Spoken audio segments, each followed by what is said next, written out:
Para se të fillojmë me videon, do ju ftoja të abonoheshit në kanalin ton Thënie për Jetën dhe të klikoni si përziles për të marrë njoftimet e videove tona më të reja. Faleminderit. Nëse i keni këto shenja në trup, tregoni kujdes pasi mëlçia juaj po vuan nga këto sëmundje. Mëlçia është ndër organet më të rëndësishme të trupit, i mbushur me toksina, ajere së kuruari dhe funksionuari si duhet, dhe mund të shkaktojë probleme të ndryshme të organizmit.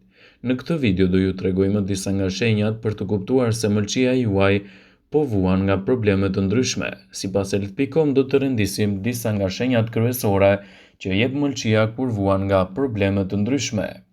Enjtje të legenit dhe kyçit të këmbëve. Kur e injoroni problemin, mëlçia e dobët përpiqet ta riparojë vetë, por e ka të vështirë të funksionojë normalisht, kështu që grumbullohet një lëng te këmbët duke i fryrë ato. Lajmi i mirë është se enjtja në këtë rast nuk ka dhimbje, megjithatë efekti i gravitetit bën që enjtja të jetë më të dukshme në pjesën e poshtme të trupit. Fitimi i peshës pa arsye. Çdo vit gjithmonë më shumë njerëzit fillojnë në një dietë të shëndetshme, por ende luftojnë me çështjet e peshës. Nëse keni përvojë në shtimin e peshës jo si rrjedhojë hormoneve, atëherë mëlçia mund të jetë fajtori dhe ka nevojë për një trajtim të specializuar. Alergjit. Shpesh, alergjit janë rezultati një mëlçie të mbingarkuar dhe të ngadalë. Kur ka shumë substanca që hyjnë në qarkullimin e gjakut, truri i njeh si alergen, lëshon antitrupa dhe kimikate të cilat shkaktojnë skuqje dhe kruajtje. Lëkurë e verdhë dhe sy të verdhë. Kur syt ose lëkura e një personi kthehet në të verdhë, shkenca e quan si verdhëza. Verdhëza në vetvete nuk është një sëmundje, por më tepër një shenjë kur funksionet e mëlçisë janë të dobta. Lodhje kronike. Sindromi i lodhjes kronike i ngjan një sëmundje të gjatë të gripit. Mëlçia në një masë të madhe kontribon në furnizimin me energji të trupit, shndron glukozën në glikogjen dhe ruan atë në përdorimet e mëvonshme. Nëse mëlçia juaj shfaq këto shenja, duhet të konsultoheni me mjekun tuaj. Verdhëza. Kur qelizat e kuqe të gjakut vdesin natyrshëm, ato prodhojnë produkte të mbetura të quajtur bilirubin. Kjo normalisht sekretohet nga mëlçia juaj përmes tëndhit. Nëse diçka po shkon keq me mëlçin, bilirubina fillon të mblidhet në trup duke shkaktuar kështu edhe zverdhjen e lëkurës dhe probleme të ngjashme të tyre. Prandaj, nëse keni zverdhje të lëkurës dhe të syve, duhet të konsultoheni me një mjek specialist për të parë nga afër shqetësimet tuaja. Dhimbje barku. Mëlçia e përflakur mund të zmadhohet, të ushtrojë presion mbi nervat e kapsulës duke shkaktuar ndjesi të dhimbjeve në pjesën e sipërme të djathtë të barkut. Lodhje. Mosfunksioni i mëlçisë mund të rezultojë në akumulimin e toksinave brenda në trup. Kjo mund të shkaktojë raskapitje të pashpjegueshme afatgjat, e cila nuk kalon përmes gjumit dhe pushimit. Mavjosje të lehta. Mëlçia normalisht merr pjesë në krijimin e faktorëve të koagulimit të gjakut. Dështimi i hepatitit prish këtë proces. Si rezultat, ju mund të përjetoni gjakderdhje anormale të mavjosjeve të lehta, të përzjera dhe të vjella. Njerëzit me probleme të mëlçisë shpesh ankohen për të përzjera dhe të vjellat, veçanërisht në fazën e mëvonshme. Bark i madh. Barku juaj mund të bëhet i madh edhe pa ngrënë shumë. Arsyeja është dështimi hepatik që zakonisht çon në akumulim të lëngjeve brenda barkut. Këmbë të fryra. Çekuilibri i ujit zakonisht shkakton enjtje në ekstremitetet e poshtme. Refluksi i acidit. Ata që vuajnë nga çrregullimet të mëlçisë shpesh kanë urdhë.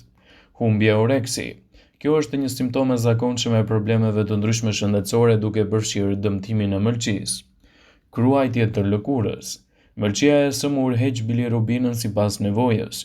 Kur kjo substancë mblidhet në lëkurë, mund të përjetoni dëshirë të paevitueshme për të kruajtur veten. Gjithashtu është e rëndësishme të kujdeseni më shumë për dietat tuaja ushqimore dhe të evitoni gjithashtu produkte të cilat ndikojnë në përkeqësimin e shëndetit të mëlçisë. Një dietë e kufizuar me kalori dhe jo me proteina të ulta çojnë në një reduktim prej 40% të yndyrës akumuluar në mëlçi. Sipas gjetjeve të një studimi gjerman që ekzaminoi efektin e modelit dietik të sëmundjeve të mëlçisë yndyrore jo alkolike, shkaku më i zakonshëm i sëmundjeve kronike të mëlçisë në mbar botën. Ekipi u lumtues i Institutit Gjerman të Ushqyerjes, Potsdam, Reichenbrücke, i udhëhequr nga doktor Olga Remish dhe profesor Andrea Pfeyer, kishin identifikuar tashmë në studimet e mëparshme se një dietë me proteinë të lartë është më efektive se ajo me pak proteinë, dhe në një studim të ri të botuar në Liver, tani hedh dritën mbi mekanizmin e funksionit të kësaj diete të veçantë. Sëmundja e mëlçisë djamore jo alkolike karakterizohet nga grumbullimi i yndyrnave në mëlçi dhe shpesh shoqërohet me obezitet, diabet të tipit 2, presion të lartë të gjakut dhe çrregullime të lipideve. Nëse nuk trajtohet, mbart rrezikun e zhvillimit të cirozës së mëlçisë dhe mund të kërcënojë jetën e të sëmurit. Shkaqet e sëmundjes varojnë nga një mënyrë jetese jo e shëndetshme, ngrënia e shumë ushqimeve me shumë yndyrë dhe sheqer, si mungesa e ushtrimeve fizike dhe disa faktorë gjenetik. Në studimin e ri, studiuesit shikuan se si përmbajtja e proteinave në ushqime ndikoi në sasinë e yndyrës së mëlçisë të njerëzit obez me sëmundje të mëlçisë yndyrore jo alkolike. 19 pjesëmarrës ndoqën një dietë me proteinë të lartë ose të ulët për 3 javë. Ata panë se proteina kishte një rol ndikues shumë më të mirë në menaxhimin më të mirë të niveleve të yndyrës së mëlçisë, duke përmirësuar kështu edhe gjendjen e tyre imunitare. Mëlçia është një nga organet më të mëdha të organizmit. Ajo ndihmon në eliminimin e mbetjeve të ndryshme nga organizmi dhe në përpunimin e ushqimeve dhe medikamenteve. Konsumi i tepërt i alkoolit dhe ushqimeve jo të shëndetshme mund të shkaktojë një barë të rëndë të mëlçisë dhe her pas here njeriu duhet të kryejë disa receta natyrale për pastrimin e saj. Në këtë video do të mësoni se si të shfrytëzoni disa pije të caktuara, të cilat mund t'i pini në mbrëmje për të pastruar mëlçin nga toksinat, sipas health.com. Këto pije ju ndihmojnë të ndiqni yndyra dhe depozitat djamore. Në mjekësinë popullore kineze, besohet se mëlçia funksionon më mirë nga ora 1 deri në 3 të mëngjesit kur trupi pushon. Prandaj në dietën tuaj mund të shtoni gjithashtu edhe çajin e kamomilit. Ky çaj përmban shumë antioksidant dhe ka efekte qetësuese. Ai përmirëson cilësinë e gjumit, zbut nervat dhe largon stresin. Antioksidantët e kamomili luftojnë inflamacionin që i kanoset organeve dhe i pastron ato nga toksinat. Çaji i kamomilit i ëmbëlsuar me pak mjalt duhet të pihet çdo mbrëmje për 2 javë me radhë. Uji i ngrohtë me limon. Kjo pije mund të pihet në mëngjes edhe në mbrëmje. Nëse zgjidhni të pini në mbrëmje, kjo pije ju ndihmon të pastroni mëlçin të eliminoni toksinat në mbetje të ndryshme ushqimore. Ekspertët thonë se gjysmë ore para gjumit duhet të pini 200 ml ujë të ngrohtë të përzier me lëngun e një limoni, por gjithashtu ju mund të pini çaj xhenxhefili me limon.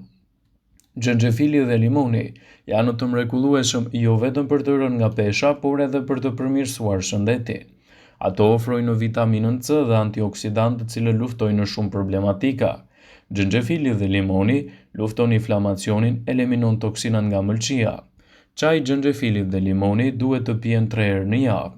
Për këtë çaj ju nevojiten 250 ml ujë, një fet xhenxhefili dhe lëngu i gjysmë limonit.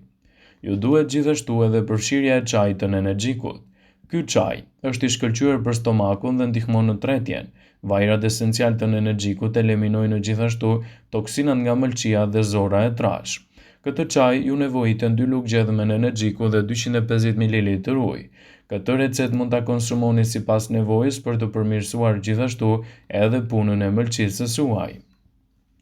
Nuk është e nevojshme të detoksifikohet mëlçia sipas dëshirës, por pas çdo abuzimi është e rëndësishme të rimerrni frenat e një edukimi të shëndetit dietik, duke reduktuar tepëricën e ëmbëlsirave dhe alkoolit, të cilët shpesh mund të krijojnë shqetësime të forta në shëndetin e mëlçisë. Nëse mëlçia funksionon keq, ajo nuk është në gjendje të përballojë sasinë e madhe të punës që bën zakonisht, as nuk është në gjendje të menaxhojë si duhet metabolizimin e lëndëve ushqyese. E thënë thjesht, nëse mëlçia juaj është e lodhur, ajo nuk do të jetë në gjendje të eliminojë toksinat që grumbullohen. Për shkak të kësaj, do ta ndjeni trupin më të rënd, më të lodhur dhe problemet do të fillojnë të shfaqen gjithmonë më shumë. Prandaj për të përmirësuar punën e mëlçisë, duhet të fokusoheni tek një ushqyerje e shëndetshme me produkte sa më natyrale, të cilat janë një zgjidhje ideale në dobi të shëndetit të saj. Vëmendje, ju bëjmë me dije se informacionet në këtë video kanë për qëllim që të plotësojnë, të mos zëvendësojnë në këshillat e mjekut tuaj ose ofruesit të kujdesit tuaj shëndetësor, dhe nuk kanë për qëllim që të mbulojnë të gjitha përdorimet e mundshme, masat paraprake ndër veprimet ose dhe efektet e tyre negative në shëndetin tuaj. Pasi ta dëgjonit këtë video, do ju ftoja t'i bënit like dhe ta shpërndanit atë në profilin tuaj në mënyrë që të informohen dhe miqtë e tu.